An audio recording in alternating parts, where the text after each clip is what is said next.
आज हम मनोवैज्ञानिक मूल्यांकन यानी साइको डायग्नोस्टिक्स की दुनिया की थोड़ी गहराई से छानबीन करने वाले हैं। जब हम साइकोलॉजी टेस्ट के बारे में सोचते हैं तो दिमाग में अक्सर कोई ऑनलाइन पर्सनालिटी क्विज या शायद आईक्यू टेस्ट आता है। बिल्कुल। लेकिन आज हमारे पास जो स्रोत हैं वो बताते हैं कि असलियत इससे कहीं ज्यादा गहरी और कह सकते हैं दिलचस्प है। इसे समझने के लिए चलिए कहानी का सहारा लेते हैं। मान लीजिए एक कॉलेज स्टूडेंट है अनन्या। ठीक है। अनन्या एक होशियार स्टूडेंट है, लेकिन पिछले कुछ महीनों से उसका पढ़ाई में बिल्कुल मन नहीं लग रहा और उसके ग्रेड्स गिरते जा रहे हैं। तो आज का हमारा मिशन अनन्या के इस सफर के जरिए ये समझना है कि जब कोई मनोवैज्ञानिक मूल्यांकन के लिए जाता है तो पर्दे के पीछे असल में होता क्या है। और ये सिर्फ एक स्कोर पाने के बारे में नहीं है। नहीं, बिल्कुल नहीं। ये एक इंसान की पूरी कहानी को समझने के बारे में है। हाँ, और अनन्या की कहानी इस सफर को समझने के लिए एकदम सही रहेगी। ये एक ऐसी प्रक्रिया है जो सिर्फ ये नहीं बताती कि क्या हो रहा है, बल्कि ये भी समझने की कोशिश करती है कि क्यों हो रहा है। मतलब अनन्या के संघर्ष के पीछे की वजहों को खोजना। बिल्कुल। तो अनन्या के दोस्त उसे एक ऑनलाइन "क्या आपको ADHD है" वाला क्विज लेने को कहती है। वो कुछ सवालों के जवाब देती है और उसे एक स्कोर मिलता है। तो क्या ये मनोवैज्ञानिक परीक्षण नहीं है? हाँ, ये है। और ये एक पूरे मूल्यांकन से अलग कैसे है? ये एक बहुत ही जरूरी सवाल है और यहीं पर ज्यादातर लोग गलती करते हैं। अनन्या ने जो किया वो था परीक्षण, यानी टेस्टिंग। हाँ, ये एक सीधा साधा काम है। एक टूल का इस्तेमाल करके एक स्कोर निकालना। जैसे उसका IQ स्कोर 120 है या उस क्विज के हिसाब से उसमें ADHD के 10 में से 8 लक्षण हैं। तो ये तो जानकारी का एक टुकड़ा हुआ। बस एक छोटा सा टुकड़ा। लेकिन ये अधूरा क्यों है? अगर स्कोर साफ साफ कुछ बता रहा है तो? क्योंकि स्कोर पूरी कहानी नहीं बताता, और सिर्फ स्कोर पर टिके रहना कभी कभी खतरनाक भी हो सकता है। अच्छा। हाँ, हमारे स्रोत एक ऐसे केस का जिक्र करते हैं जहां एक बच्चे का IQ स्कोर कम आया और उसे धीमा सीखने वाला मान लिया गया। लेकिन एक पूरे मूल्यांकन यानी असेसमेंट ने बताया कि असल समस्या सीखने की नहीं थी। तो फिर क्या थी? समस्या थी घर में चल रहे तनाव की वजह से गंभीर चिंता, एंजाइटी। टेस्ट ने सिर्फ लक्षण पकड़ा, मूल्यांकन ने जड़ खोजी। वाह, मूल्यांकन एक तरह की जासूसी है। आपने बिल्कुल सही पकड़ा। मूल्यांकन एक जासूसी का काम है। इसमें अनन्या के टेस्ट स्कोर को उसकी पूरी कहानी के साथ जोड़ा जाता है। जैसे कि उसके बचपन के अनुभव? हाँ, उसके बचपन के अनुभव, उसके परिवार से बातचीत, कॉलेज के रिकॉर्ड्स और सबसे जरूरी क्लिनिशियन का उसके व्यवहार का सीधा अवलोकन। तो ये अलग अलग सुरागों को जोड़कर एक पूरी तस्वीर बनाने जैसा है। एकदम। परीक्षण उस तस्वीर का सिर्फ एक पिक्सल है, मूल्यांकन पूरी तस्वीर है। ठीक है, तो अनन्या को समझ आ गया कि ऑनलाइन क्विज काफी नहीं है। उसका कॉलेज काउंसलर उसे एक मनोवैज्ञानिक मूल्यांकन के लिए भेजता है। तो इस जासूसी की शुरुआत कैसे होती है? इसका कोई ढांचा तो होगा? हाँ, ये प्रक्रिया बहुत व्यवस्थित होती है। सुंदरबर्ग और टायलर के मॉडल के हिसाब से आप इसे 4 हिस्सों में देख सकते हैं। 4 हिस्से? हाँ। पहला और सबसे जरूरी हिस्सा है मिशन तय करना। मिशन? जिसे रेफरल प्रश्न कहते हैं। ये वो सवाल है जिसका जवाब खोजने के लिए पूरा मूल्यांकन किया जा रहा है। तो अनन्या के मामले में ये सवाल होगा, अनन्या जो हमेशा से एक अच्छी स्टूडेंट रही है, उसका ध्यान पढ़ाई से क्यों हट रहा है और उसके ग्रेड्स क्यों गिर रहे हैं? एकदम सही। ये सवाल ही हमारी पूरी जांच को दिशा देगा। ठीक है, तो मिशन तय हो गया। अगला कदम? इसके बाद दूसरा हिस्सा आता है सुराग इकट्ठा करना, यानी इनपुट। इस चरण में क्लिनिशियन हर मुमकिन जगह से जानकारी इकट्ठा करता है। जैसे? अनन्या के साथ कई इंटरव्यू होंगे।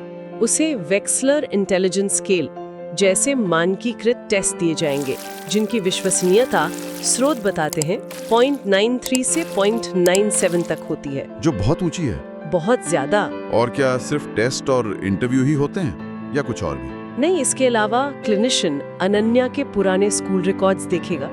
हो सकता है उसके माता पिता से भी बात करेगा ताकि उसके बचपन और पारिवारिक माहौल को समझ सके। अच्छा। और क्लिनिशियन अनन्या के हाव भाव, बात करने का तरीका, हर छोटी बड़ी चीज को भी गौर से देखेगा। ये सब जानकारी के अहम टुकड़े हैं। मेरे दिमाग में तो अभी से जानकारी का एक पहाड़ खड़ा हो गया। टेस्ट स्कोर, बचपन की यादें, किसी के बात करने का तरीका। एक क्लिनिशियन इन सब चीजों को मिलाकर किसी नतीजे पर कैसे पहुंचता है? सही सवाल। ये तो विज्ञान से ज्यादा कलाकारी लगती है। ये विज्ञान और कला का एक बेहतरीन संगम है, और यही प्रक्रिया का तीसरा और सबसे दिलचस्प हिस्सा है, सुरागों को जोड़ना, यानी प्रोसेसिंग। प्रोसेसिंग? हाँ, मेलोनी और वार्ड के मॉडल को आप ऐसे समझ सकते हैं। क्लिनिशियन एक जासूस की तरह काम करता है। पहले वो अनन्या से जुड़े सारे सुराग यानी डेटा इकट्ठा करता है। ठीक है, सारे सुराग टेबल पर हैं। अब क्या? अब जासूस छोटे छोटे अनुमान लगाता है, यानी परिकल्पनाएं बनाता है। हाइपोथेसिस। हाँ, जैसे एक अनुमान हो सकता है शायद अनन्या को डिप्रेशन है। दूसरा अनुमान शायद उसे ध्यान केंद्रित करने में कोई न्यूरोलॉजिकल समस्या है। या शायद वो कॉलेज के दबाव को लेकर बहुत ज्यादा चिंतित है। बिल्कुल। और फिर इन अनुमानों को परखा जाता है। कैसे? क्लिनिशियन हर अनुमान को दूसरे सुरागों से परखता है। क्या अनन्या के टेस्ट स्कोर डिप्रेशन की तरफ इशारा कर रहे हैं? क्या इंटरव्यू में उसने अपनी उदासी का जिक्र किया? क्या उसके माता पिता बताते हैं कि वो आजकल चुपचाप रहती है? एकदम। जो अनुमान बाकी सबूतों से मेल नहीं खाता उसे हटा दिया जाता है और धीरे धीरे इन बिखरे हुए सुरागों से एक पूरी सुसंगत कहानी बनने लगती है जो बताती है कि अनन्या के साथ असल में क्या हो रहा है। सुराग इकट्ठा करने के लिए आपने कुछ औजारों का जिक्र किया। मैंने मानसिक स्थिति परीक्षा यानी मेंटल स्टेटस एग्जामिनेशन या MSc के बारे में सुना है। ये क्या है और अनन्या के मामले में ये कैसे काम करेगा? MSc एक बहुत ही बुनियादी और शक्तिशाली औजार है। ये लगभग हर मूल्यांकन का हिस्सा होता है। अच्छा। ये एक तरह का संरचित अवलोकन है जो उस पल से शुरू हो जाता है जब अनन्या क्लिनिशियन के ऑफिस में कदम रखती है। उसी पल से? हाँ, ये सिर्फ ये नहीं देखता कि अनन्या क्या कह रही है, बल्कि ये भी कि वो कैसी दिख रही है और व्यवहार कर रही है। तो इसमें क्या क्या देखा जाता है? सबसे पहले दिखावट और व्यवहार। Appearance in behaviour? या क्या अनन्या थकी हुई लग रही है? क्या उसने साफ सुथरे कपड़े पहने हैं? क्या वो नजरें मिलाकर बात कर रही है या घबराई हुई लग रही है? बिल्कुल, मतलब ये वैसे ही है जैसे हम किसी से पहली बार मिलते हैं और अनजाने में ही एक पहला इंप्रेशन बना लेते हैं। बस यहाँ इसे एक व्यवस्थित तरीके से किया जा रहा है। बिल्कुल, आपने सही पकड़ा। ये उसी सहज अवलोकन को एक वैज्ञानिक ढांचा देना है। ठीक है। इसके बाद हम आते हैं मनोदशा और भावना पर, मूड एंड अफेक्ट। इनमें क्या फर्क है? इन दोनों में फर्क समझना जरूरी है। आप इसे मौसम की तरह सोच सकते हैं। मनोदशा यानी मूड, वो है क्लाइमेट, किसी व्यक्ति का लंबे समय का मिजाज। जैसे अनन्या कह सकती है, मैं हफ्तों से उदास महसूस कर रही हूँ। और भावना यानी अफेक्ट? भावना यानी वेदर, आज का मौसम जो पल पल बदल सकता है। ये वो है जो क्लिनिशियन अनन्या के चेहरे पर देखता है। अच्छा। हो सकता है अनन्या कहे कि वो उदास है, लेकिन बातचीत के दौरान किसी चुटकुले पर वो खिलखिलाकर हंस भी पड़े। तो सवाल ये है कि क्या उसके चेहरे के भाव उसकी बताई हुई मनोदशा से मेल खाते हैं? बिल्कुल, ये एक अहम सुराग है। और बातचीत का तरीका भी मायने रखता होगा? बहुत ज्यादा। अगला है बोलचाल यानी स्पीच। क्या अनन्या बहुत तेजी से बोल रही है, जैसे उसके दिमाग में विचार दौड़ रहे हों, या बहुत धीरे धीरे रुक रुक कर? और फिर उसकी सोच? हाँ, फिर आता है सोच की प्रक्रिया और सामग्री, थॉट प्रोसेस एंड कंटेंट। क्या उसकी बातें तर्क संगत हैं?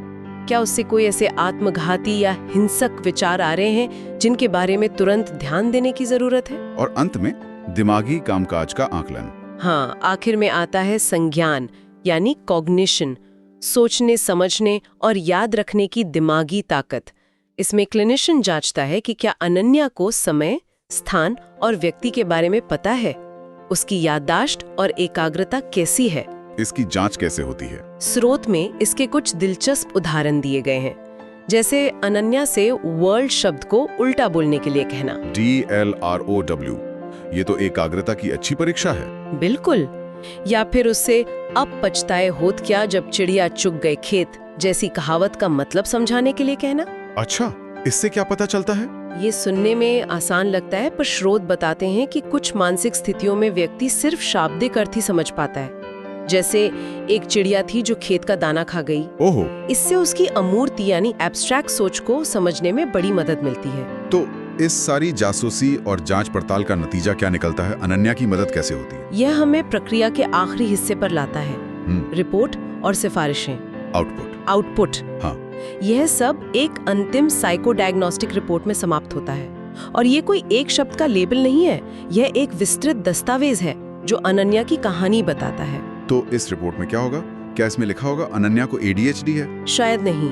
हो सकता है रिपोर्ट बताए कि अनन्या को ADHD नहीं बल्कि सामान्यीकृत चिंता विकार है, जनरलाइज्ड एंजाइटी डिसऑर्डर। अच्छा, रिपोर्ट बताएगी कि वो खुद पर बहुत ज्यादा दबाव डालती हैं, उसे नाकाम होने का डर है और इसी चिंता की वजह से वो पढ़ाई पर ध्यान नहीं लगा पा रही। मतलब रिपोर्ट सिर्फ निदान नहीं देगी। नहीं, वो अनन्या की ताकत भी बताएगी, जैसे उसकी बुद्धि बहुत तेज है और वो अपनी मदद करने के लिए प्रेरित है। और फिर उस रिपोर्ट का क्या होता है? उस रिपोर्ट के आखिर में स्पष्ट सिफारिशें होती हैं, जैसे अनन्या के लिए कॉग्निटिव बिहेवियरल थेरेपी यानी सीबीटी की सिफारिश की जा सकती है ताकि वो अपनी चिंता को नियंत्रित करना सीख सके। शायद उसे पढ़ाई के तनाव को कम करने के लिए कुछ रणनीतियां भी सुझाई जाएं? बिल्कुल, ये रिपोर्ट अनन्या और उसके काउंसलर के लिए एक रोड मैप की तरह काम करती है। ये तो सिर्फ कॉलेज के छात्रों के लिए नहीं होगा। इस प्रक्रिया का इस्तेमाल और कहाँ-कहाँ होता है? इसका दायरा बहुत बड़ा है। शैक्षिक क्षेत्र में ये सीखने की अक्षमताओं की पहचान करने में मदद करता है। एजुकेशनल सेटिंग्स में? हाँ, कानूनी यानी फोरेंसिक मनोविज्ञान में ये तय करने के लिए मूल्यांकन किया जाता है कि कोई व्यक्ति मुकदमे के लिए मानसिक रूप से सक्षम है या नहीं। और नौकरियों में भी इसका इस्तेमाल होता होगा? जरूर। व्यावसायिक क्षेत्र में यह देखने के लिए कि कोई व्यक्ति पुलिस अफसर या पायलट जैसी तनावपूर्ण नौकरी के लिए मानसिक और भावनात्मक रूप से फिट है या नहीं। तो आज हमने अनन्या की कहानी के जरिए एक टेस्ट के सरल विचार से शुरू करके मूल्यांकन की एक जटिल, गहरी और मानवीय प्रक्रिया तक का सफर तय किया। बिल्कुल। ये सिर्फ स्कोर या लेबल के बारे में नहीं है, ये विज्ञान भी है, जैसा कि हमने वेक्सलर स्केल की उच्च विश्वसनीयता में देखा, और ये कला भी है, जहां एक क्लिनिशियन का अनुभव और कौशल उन सारे डेटा को जोड़कर एक इंसान की कहानी को समझता है। सही कहा। साइकोडायग्नोस्टिक्स का उद्देश्य लोगों पर ठप्पा लगाना नहीं है, बल्कि एक गहरी, बहुआयामी समझ विकसित करना है ताकि सबसे प्रभावी मदद की योजना बनाई जा सके। ये एक तरह का सहयोग है। हाँ, ये सहयोग की एक प्रक्रिया है जिसमें क्लाइंट और मूल्यांकनकर्ता दोनों मिलकर समझ बनाने का काम करते हैं। और अनन्या की कहानी एक महत्वपूर्ण सवाल भी खड़ा करती है। क्या? हमारे स्रोत बताते हैं कि कुछ मनोवैज्ञानिक दृष्टिकोण, जैसे अस्तित्ववादी सिद्धांत, इस पारंपरिक मूल्यांकन को लेकर थोड़ी चिंतित हैं। क्यों? उनका मानना है कि यह किसी व्यक्ति को बाहर से एक वस्तु की तरह समझने का एक तरीका है जो उसकी अपनी भीतरी व्यक्तिपरक दुनिया को नजरअंदाज कर सकता है। मतलब? अनन्या की रिपोर्ट बता सकती है कि उसे चिंता है, लेकिन ये शायद ही बता पाए कि अनन्या के लिए उस चिंता को हर रोज जीना कैसा लगता है। तो सोचने के लिए एक विचार ये है कि एक वस्तुनिष्ठ निदान और वर्गीकरण की इस खोज में हम किसी व्यक्ति की अपनी हकीकत के अनूठे निजी अनुभव को नजरअंदाज कर देने का कितना जोखिम उठाते हैं। किसी की कहानी को समझने की कोशिश में कहीं हम उसकी अपनी आवाज को ही तो नहीं खो देते।